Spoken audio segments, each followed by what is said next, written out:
Spirit Guide Messenger po. Welcome back po. Hi Pisces! Pisces, ikaw ngayon ang bibigyan ko ng reading at as usual, Pisces, ang intention ko sa paggawa ng video ito, naway mabigyan ko po kayo ng kamalayan at magkaroon kayo ng self-love. Mahil niyo po ang inyong sarili. At ang self-love, Pisces, hindi yan selfishness, okay?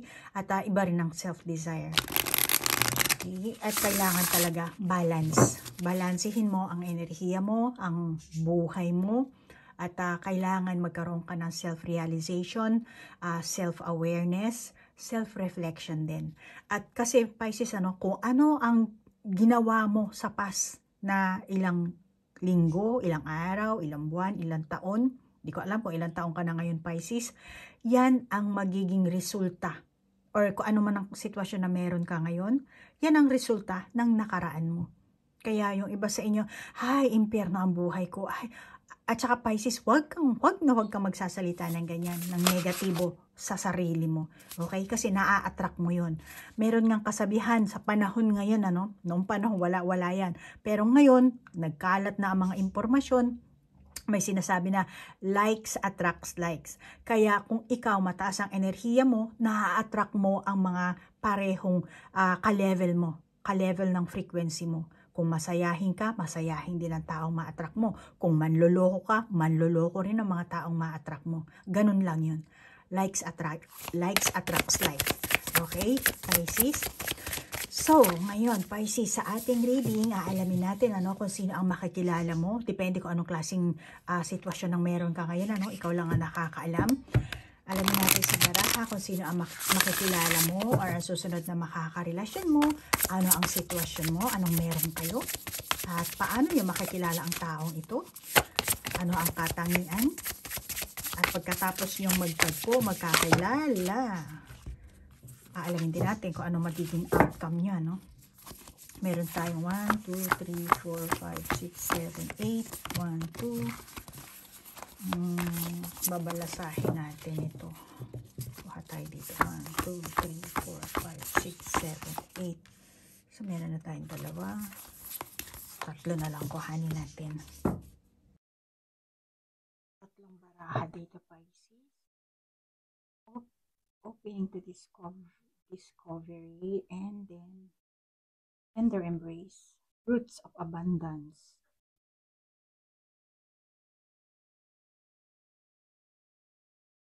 Okay, Pisces, feeling mo siguro, ni Pisces na bad luck ka sa pag-ibig, wala kang swerte sa pag-ibig. Maaring nagmahal ka. Pero siguro before, meron kang minahal na tao dito. And yung ugali niya, hindi siya kaya naisip mo siguro na bad luck ka, parang wala kang swerte sa pag-ibig kasi pareho kayong masculine energy. Hindi kayo nagpapatalo sa isa't isa. Kaya mahina ang inyong naging pundasyon. And yan siguro ang feeling mong nararamdaman sa kasalukuyan. Feeling mo bad luck. Wala kang swerte pagdating sa pag-ibig. Pero ang energy mo, tingin ko, lack of control ka lang. Lack of control ka lang dito. Kung tutuusin, ang susi, ikaw ang may hawak ng susi. Ayan. Nasa sayo ang susi. Nasa sayo ang tawag dito, ang kakayahan. Kung sinasabi, malas sa mga pag-ibig ko, ganyan nga, lahat ng karelasyon ko, puro mga pangat ang ugali. No. Maaring hindi kayo in the same page. Okay? At kung gaano ka-strong, kung ano man ang personality mo, kung ano man ang paniniwala ang meron ka, the same din sa naging mga past relationship mo. Kaya, nag-uumpugan kayo. Kaya, actually, okay naman yan, kung pareho kayong, ang tawag dito, kung pareho kayong matapang, pareho kayo ng paninindigan, paniniwala, kung pareho kayong responsibility. Kaya lang, kailangan nyo kasi dito, kapag meron kayong karelasyon, or siguro before, yung iba sa inyo, yung karelasyon nyo, hindi nyo na-handle. Dahil, walang nagpatalo. Nagbabanggaan. And then, pag nagkahiwalay, iniisip mo siguro Pisces na wala akong swerte sa pag-ibig, which is meron naman sa nakikita. Okay? Yun nga lang, ang masasabi ko na ang energy mo is lack of control. At gusto mo siguro na nakokontrol mo yung mga bagay-bagay, yung mga kaganapan, which is impossible yan. And especially kung meron kang karelasyon. Kasi syempre, ang relasyon, dalawa kayo dyan eh. So, kailangan para magkasundo kayo, respeto sa isa't isa. Kaya malamang sa mga past relationship mo, yun ang kulang. Okay? At tingin ko rin sa'yo, takot ka. Takot ka sa pagbabago. Takot kang mag-explore. Baka yung iba sa inyo. So, if ever na may maging karelasyon ka, hindi mo rin alam kung paano i-handle. Maring may dala ka pang takot galing sa past mo. Kaya yun ang nararamdaman mo. Or meron ka mang maging karelasyon ngayon, masasabi ko, or meron ka ng karelasyon ngayon, yung iba sa inyo, no? Masasabi ko na wala kang vision. Mahina ang pundasyon mo, or mahina yung parang wish mo na wala kang conviction, yung etong taong to, hindi ko nakakita ang future ko na mawawala siya sa buhay ko. Yung ganun, hindi lang basta in love. Yun talagang true love ba? Kasi alam mo, ang true love, hindi mo makakita yan kung ang binibigay mong pagmamahal mababaw. Kung magbubuhos ka ng pagmamahal, kung sisimulan mo sa sarili mo ng mag-offer ng unconditional love, then possible na ma-attract mo ang unconditional love din. Katulad na sabi ko sa opening, likes attracts likes. So kung maganda ang enerhiya mo, maganda rin ang taong ma-attract mo. Which is meron kang ang angel number 2222, tatlong 2 yan. No? Then dito 34, and 3 plus 4, 7. So maganda ang mga angel number mo dito, no? Pero hindi natin babasahin yan. Pero tingin ko, no, sa kapalaran mo, Pisces, may mga delays na naganap sa'yo. Kasi lumalayo ang dito, parang yung lobo dito. May mga delays na naganap, or baka magaganap pa ito sa iyo sa susunod na kabanata ng buhay. Sa susunod na yugto ng buhay mo. Kasi nga, ang energy mo parang unwelcome. Unwelcome para sa iyo yung pagbabagong magaganap. Mukhang parang, okay, makikipagrelasyon ako. Pero parang hindi. May pagkaalinlangan. Alam mo, ang pag pumasok ka sa isang relasyon, pagka meron ka nagustuhan na isang tao at gusto mong makarelasyon, hindi na kailangan ng katwiran at ang dahilan. Kasi puso sa puso yan eh.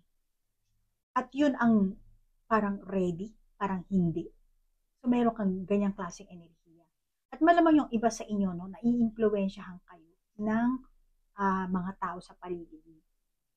Haring sa kung anong mga sinasabi, kaya nadidelay, nawawalan ka ng, nawawalan ka ng gana, nawawalan ka na ng paniniwala, yung ganun. Nakakaramdam ka ng insecurities kasi mayroong mga tao sa kapaligiran mo na masasabi kong negatibo. At yung negativity na yun, wala sa'yo yun eh. Pero nakikita mo sa kapaligiran mo, parang inaako mo na rin. Siguro, ganito rin ako, ganyan din ako. So, hindi mo kailangan gawin. Yan ang sinasabi ng baraha. Dahil meron kang roots of abundance. At naandito ang susi. So, nasa sa iyo yan. Kung paano mo yayakapin ang iyong sariling swerte, ang iyong sariling kapalaran. Mas pinapakinggan mo siguro yung mga desisyon ng ibang tao.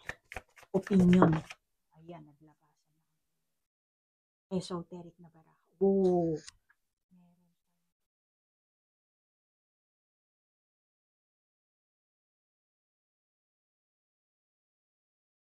Kailangan mo muna dito, step by step, ayusin mo kung ano yung problema mo. Step by step, self-awareness, magkaroon ka ng self-reflection. And Pisces, alam mo, no, ang buhay natin ay pasulong. Ganon din ang edad natin. Tumatanda tayo. Lumalayo ang dadagdagan ko pa siya. So, iba ang pananaw mo kapag may edad ka na. Kahit na sabihin mong, hindi, nasa 20s pa ako. So, ibang pananaw mo nung 20, ngayon 21 ka na, or 22, 23, hindi ko alam. Pero, hindi ka tumatanda ng paurong. Kailangan dito mag-mature ka. At iba rin ang looks mo kapag may edad ka na. At may cycle din ang buhay natin. Ang buhay natin ay tulad ng gulong. Minsan nasa ibabaw ka, minsan nasa ilalim, minsan nasa butas ka. Trap ka dyan. At sinasabi sa iyo ng baraha dito na magiging okay ka naman sa lalong madaling panahon. Tawa, mag-anak, mangyayari. At ang pahiwatig dito ng barahan, tigilan mo ang pag-iilusyon. Baka yung iba sa inyo. Kaya sinasabi dito ng barahan na maging realistic ka. Imulat mo ang iyong mga mata. Tingnan mo ang katotohanan. At ang lesson mo kasi dito, Pisces, i-let go mo na yung mga, kung ano ba yung bagahe mo. Yung hindi mo, meron ka sigurong dalang bagahe. So, kung sa tingin mo na mahirap i-let go, sige, mag-throwback ka. Kaya nga self-reflection eh. Mag-throwback ka, kilalanin mo ang sarili mo, then learn from it. And then matuto kang bumitaw at pakawalan mo na ang nakaraan. Patawarin mo din ang sarili mo. Kailangan patawarin mo din. So, tingin ko sa'yo, Pisces, may mga times na siguro nag-try ka, pero hindi mo nauunawaan. Na hindi mo kayang galawin or pakilusin ng mga tao or yung kaganapan sa buhay mo. Kaya kapag hindi ka naging open-minded or hindi ka nagbago, malamang na ulit-ulit ang pagdurusang mangyayari. So, malamang na yung iba, hindi lahat sa inyo ha, kayo nang bahalang kung naka-resonate ka, take it. Kung hindi naman, just leave it. Pero, eto ang nakakita kong energy na gumagana sa'yo. Which is ang energy mo kasi kung ano ang nasa isipan mo at puso mo, yan ang magiging aura mo, yan ang magiging action mo, yan ang muwi ng pananalita mo. Lahat yan konektado kasi. And masasabi ko, Pisces, iwasan mo lang na yung parang kapag meron kang karelasyon, yung mamanduhan mo ang karelasyon mo.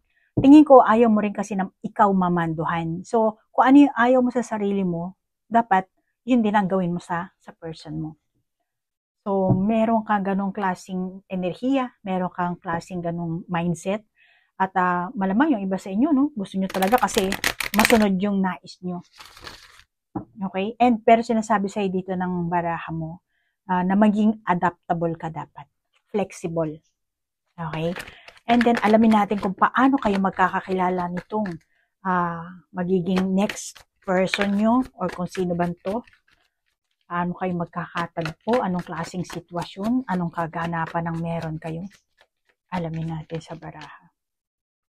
To be fair, meron kang to be fair and then angel number 38. Yan ano. See? Lumalabas dito yung equilibrium timbangan. Ito dito, walang laman, parang magaan, parang feather lang. Dito naman parang may ulap na, ano ba laman ito? Pero kailangan talaga balansihin mo ang mga kaganapan sa buhay mo. Hindi mo kailangan pakinggan, pwede mo pakinggan ang opinion ng ibang tao, pero ang magdidesisyon, ikaw pa rin. Kaya, see? Nahahati talaga eh.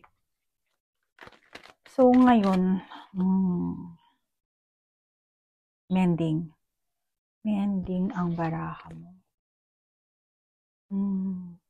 By that time na binigyan mo ang sarili mo ng rest, kasi kailangan mo talagang balansehin, Baka yung iba sa inyo, puro work lang kayo ng work, or kung ano man ang ginagawa nyo, hindi ko alam, kailang nakakaalam yan. So, kailangan mong balansehin yung personal life, working life, or yung love life sa family mo, baka iba sa inyo, breadwinner kayo. And then, okay. Dalawa yung mo. Magkakatagpo kayo ng taong ito. Yung iba sa inyo magkakakilala kayo or baka kakilala nyo na. Once na inalis mo na yung anxiety mo.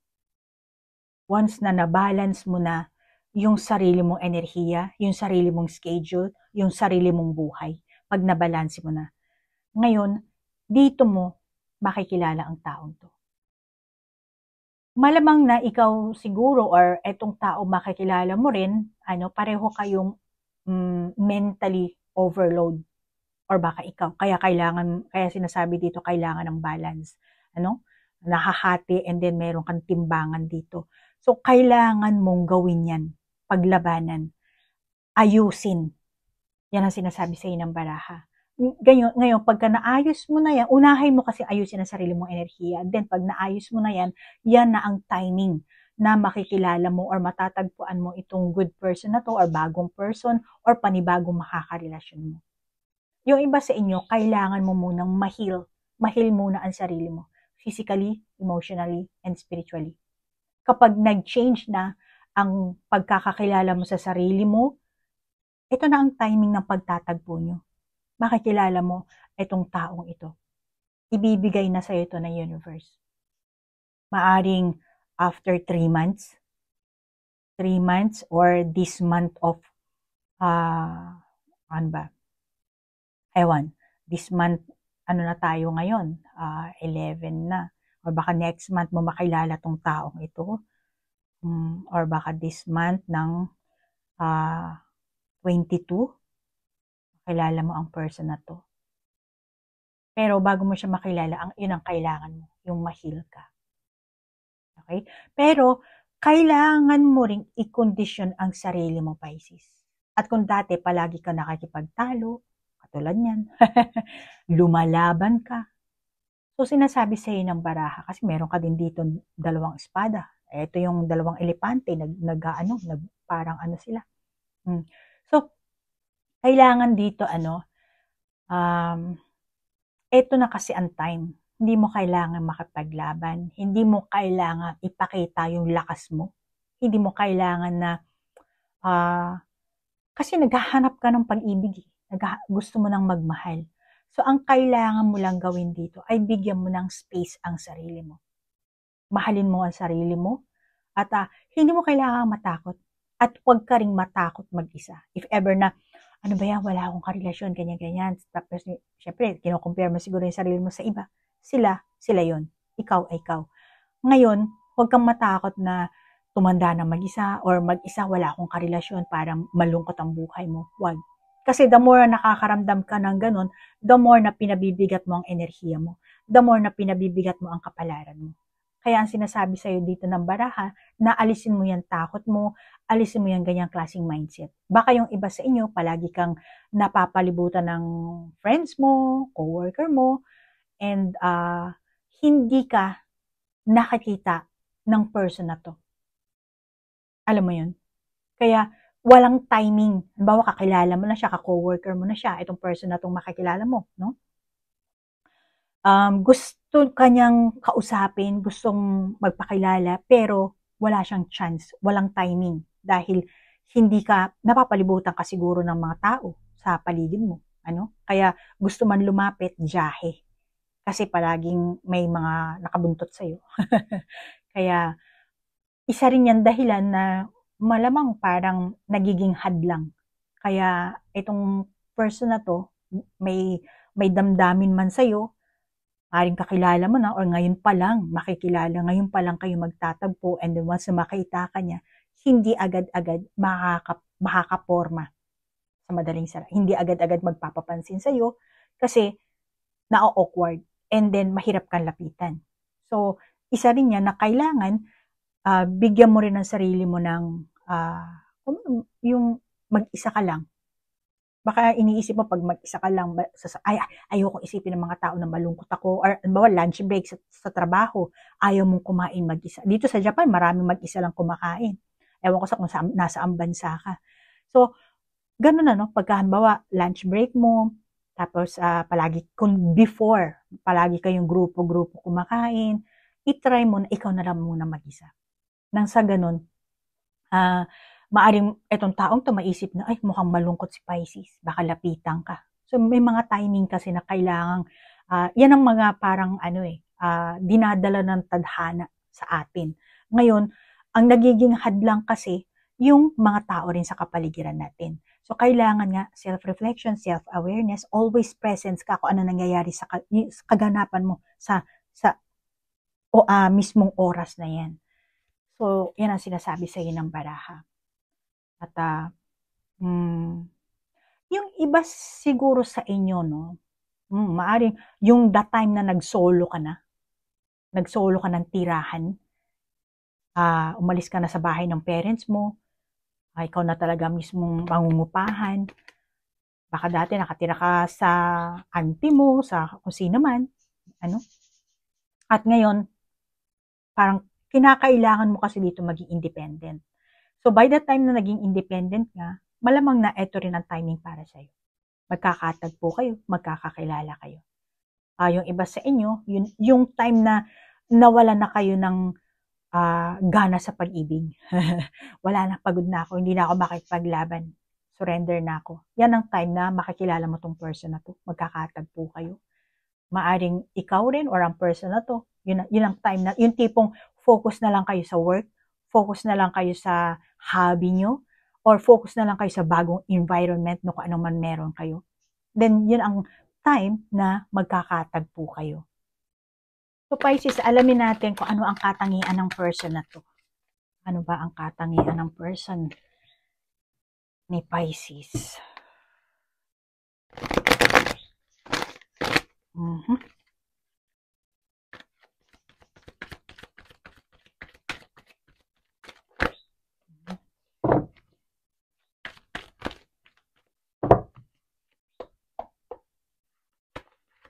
Wala tumatalsik kaya.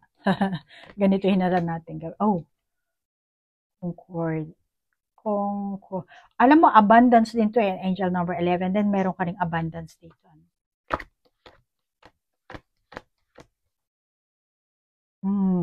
The thinking man. Dalawa ang lumabas. Okay, meron tayong angel of strength, magician, and mirror. Sabi lang natin muna dyan. Mahina ang loob ng taong ito, ano? Lagi sigurong may duda sa sarili. Laging may duda, hindi agad-agad nakakapag-decide. Alin ba dito, alin ba doon? Masasabi kong oo, may tapang, malamang yung iba sa inyo, may kakayahan sa buhay, may pinag-aralan, pero sa kabila ng lahat ng yan, palaging may duda, kahit na sabihin nyo, gwapo naman ako, may pera ako, or may kakayahan naman ako, may maganda naman ang estado ko sa buhay, sa trabaho, but still, meron pa rin siyang low self-esteem. And masasabi kong, oo, matapang, pero at the same time, duwag. Alam mo yun? Yung tapang niya, parang sa isipan niya lang. Pero, pag ginawa niya na sa kilos niya, naduduwag siya. Kasi nga, nauunahan siya ng pagdududa, isip siya ng isip. Kaya sa pag-iisip niya, parang doon lang siya matapang. And then, pag ginawa niya na sa isang action, doon siya naduduwag. Hindi niya kayang ipaglaban yung kanyang feelings, yung kanyang pagmamahal. And masasabi ko na, itong person na to, katangian nito, no, may parte na mapagpumilit, mapagpumilit ito. Pero wala sa lugar. Mas namumuo sa kanya ang negative na karanasan niya siguro sa pag-ibig, na sugatan, kung ano man. Meron tong insecurities na dala-dala. Kaya may dalang takot ito eh.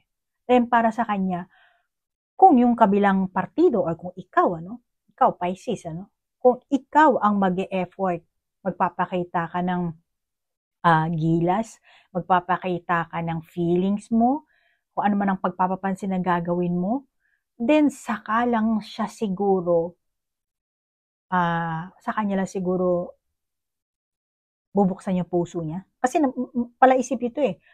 Pagka parang kahit sabihin mo magpapansin ka, totoo ba yung feelings ng taong to? Or mahilig siyang mag-isip, hindi naman actually judgmental itong taong to, no? Pero binabalanse niya parang paano na lang pag ganito, paano na lang pag ganun. So merong doon namumuo yung pag-aalala niya. May tapang at the same time pagka kailangan niya ng gumawa ng moves, doon siya natatakot. Doon lumalabas ang insecurities niya. Kaya ang mas gusto nito, tingin ko kung lalaki to, hindi to magaling manligaw. Alam mo yun? Kahit na sabihin mo gwapo, ganyan, kung anong itsura. Tingin ko, Hindi. May katangian siyang ganun. At hindi siya yung type ng tao na talagang gagawa ng first move. Kahit na sabihin mo na meron siyang nararamdaman na type ko to, ang sexy nito, ang gwapo nito, gusto ko tong taong to. Hindi siya agad-agad mag-flirt. Hindi siya gagawa ng flirtation basta-basta. As long as na hindi siya sigurado. Kahit binabalanse niya. Paano na lang kung ganito ang moves ko? Anong magiging labas na? Pero parang may pagkaano sigurista. Ganyan na nakakita ko sa pag-uugali ng taong to. Well, anyway, pagkatapos na magkakilala kayo, saan kayo mauwi? Anong connection na magkakaroon kayo? Alamin natin yan sa ating baraha. Kasi nga, ganyan ang pareho kayong merong merong takot din, Oh, Pisces.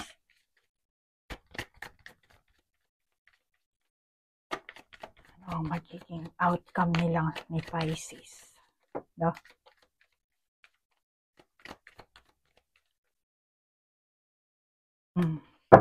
Kuha tayo ng 4.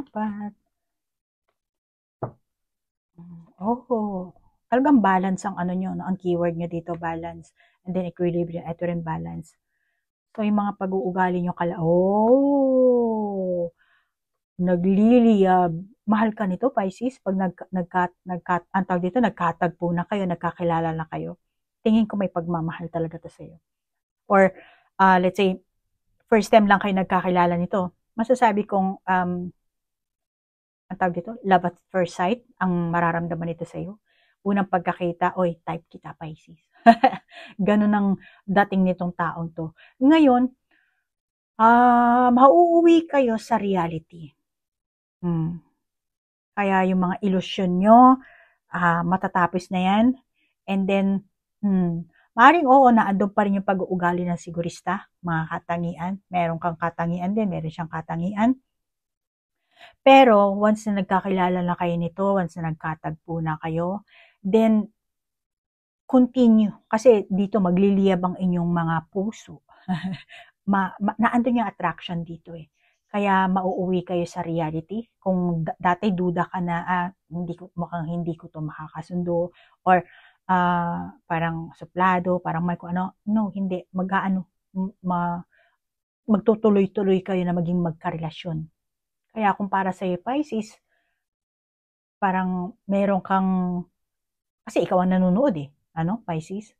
Eto ring person mo, siguro meron din siyang ganong klaseng, ang tawag dito, pagpapantasya or pag-iilusyon sa'yo.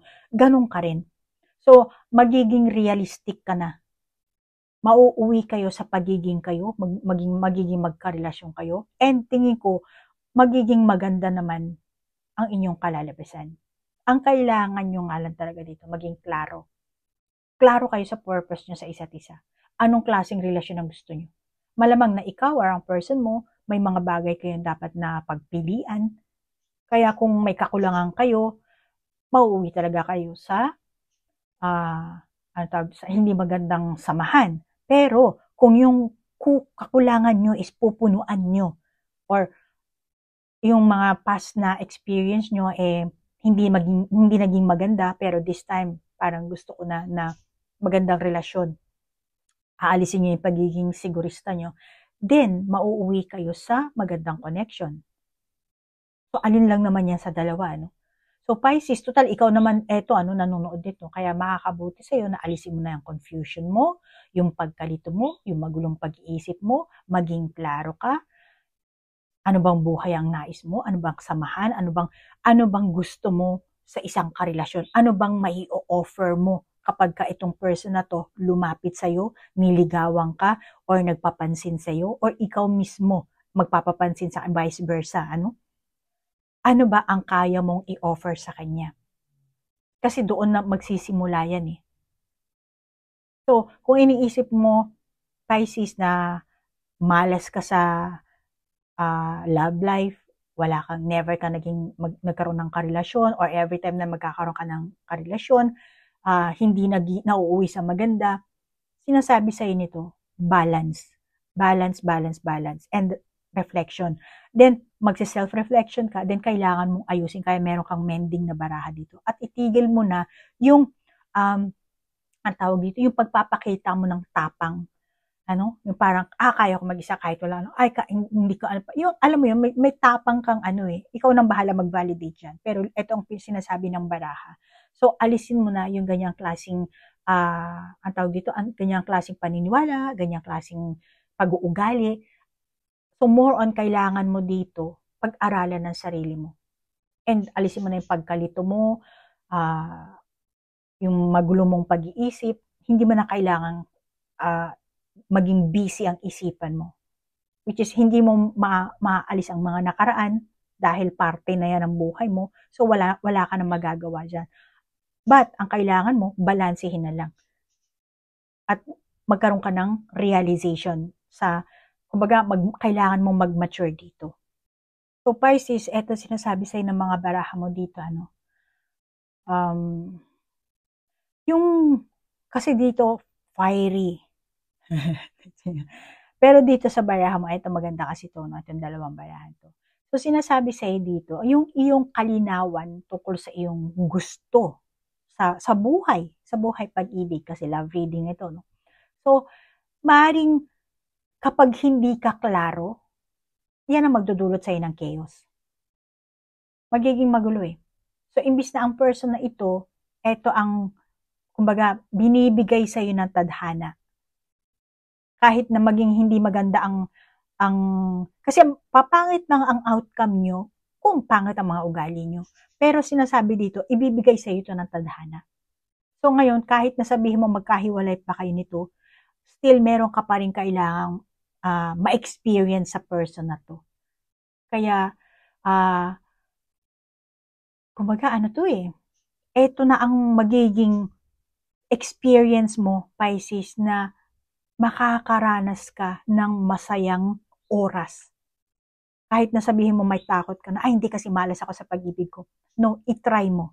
I-try mo ulit dahil merong ibibigay sa'yo, ang ihahatid sa'yo ng universe ito, and then another experience. Kaya kung sa tingin mo, yung past mo, lahat pumalpak, ito binibigay sa'yo ng panibago ng universe. Kaya kailangan, you have to learn sa past mo. Hindi ako nag-work kasi ganito ang ugali ko, naging ganyan. So, this time, ibibigay sa'yo ng universe itong taong to. Maging first na karelasyon mo to, or hindi ko alam kung pang ilang karelasyon mo na to, pang ilang, ewan. Pero, kailangan mo dito, meron kang matutunan. At nakakita ako naman sa simula, maganda ang magiging nyo. Kaya, hindi mo alam kung gaano tatagal ang inyong relasyon dito, di ba? Pero, sinasabi dito na ibuhos mo kasi pag pumasok ka sa trabaho or sa isang relasyon, kailangan passionate ka. Kailangan meron kang passion sa love. Ganun yun eh. So, and then, yung iba sa inyo, kapag halimbawa, nagpahele-hele ka pa, or kung bawa, nagkakilala kayo, or kung ano man na naging kayo, basta kung meron kang mga kinilos na negative, malamang na mapapalampas mo itong person na to. Dahil sa emosyonal na kaguluhan mo. O yung iba sa inyo, itong person mo, lahat ay dahil sa hindi makapili. Parang sa sobrang dami ng choices, hindi or sa sobrang daming iniisip, hindi makapag-desisyon.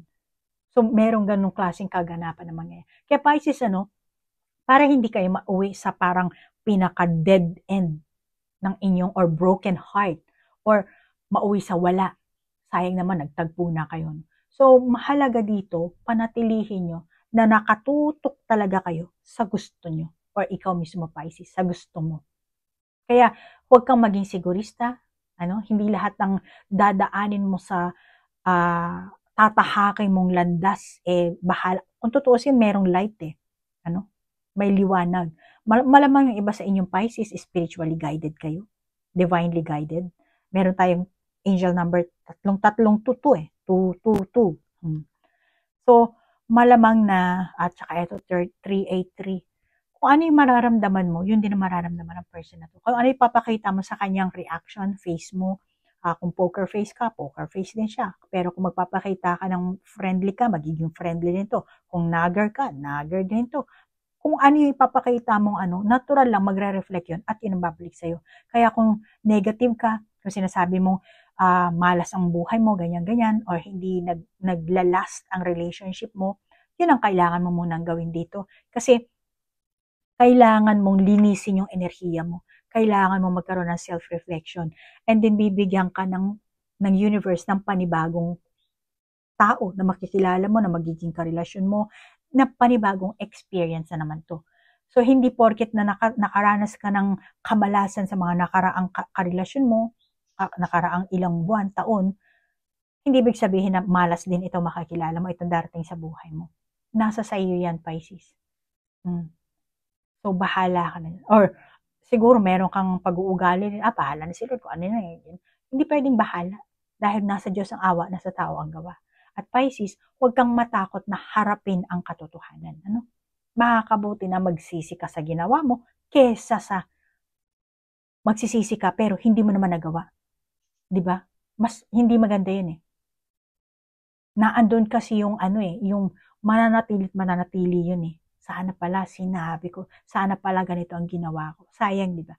So, kapag nagmahal ka, pumasok ka sa isang relasyon, dapat syempre magtitira ka rin sa sarili mo. Pero, kasi tao sa tao yan eh. Ano, Pisces?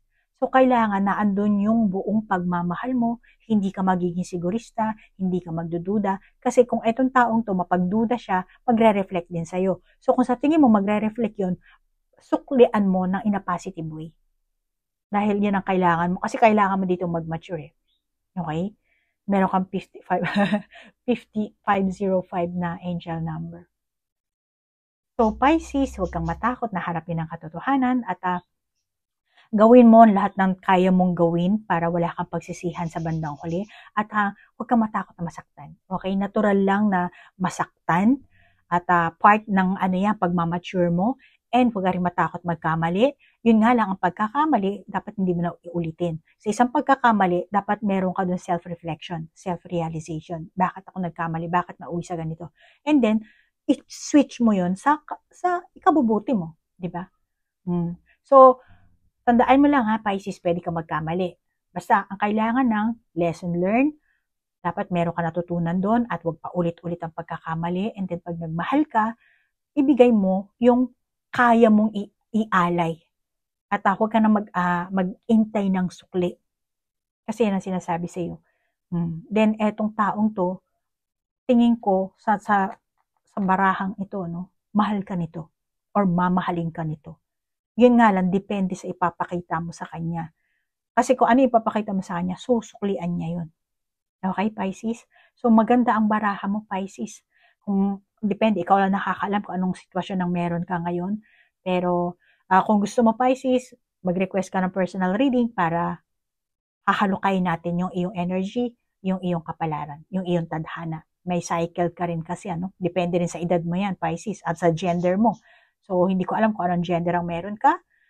So, kung naka-resonate ka, take it. Kung hindi naman, just leave it. Kung meron ka sariling validation sa barahan, then ikaw na lang ang mag-validate. And Pisces, maraming salamat sa oras na inilaan mo. Namaste po. Bye-bye.